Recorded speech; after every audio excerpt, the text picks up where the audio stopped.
তা নিয়ে ইতোমধ্যেই উদ্বেগ প্রকাশ করেছে যুক্তরাষ্ট্র সহ বিভিন্ন দেশ।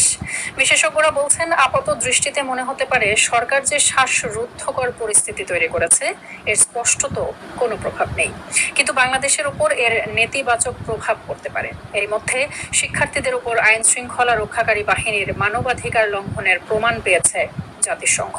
প্রয়োজনে যে কোনো পরিস্থিতিতে পদক্ষেপ নিতে প্রস্তুত তারা। তবে কি বাংলাদেশের উপর আন্তর্জাতিকভাবে চাপ পড়তে শুরু করেছে? বিস্তারিত এসআই রাজের রিপোর্টে।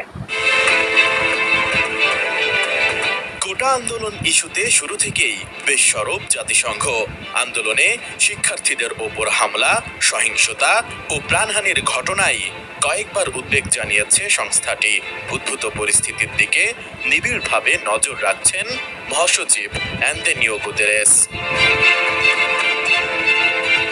এদিকে আন্দোলনরত শিক্ষার্থীদের বিরুদ্ধে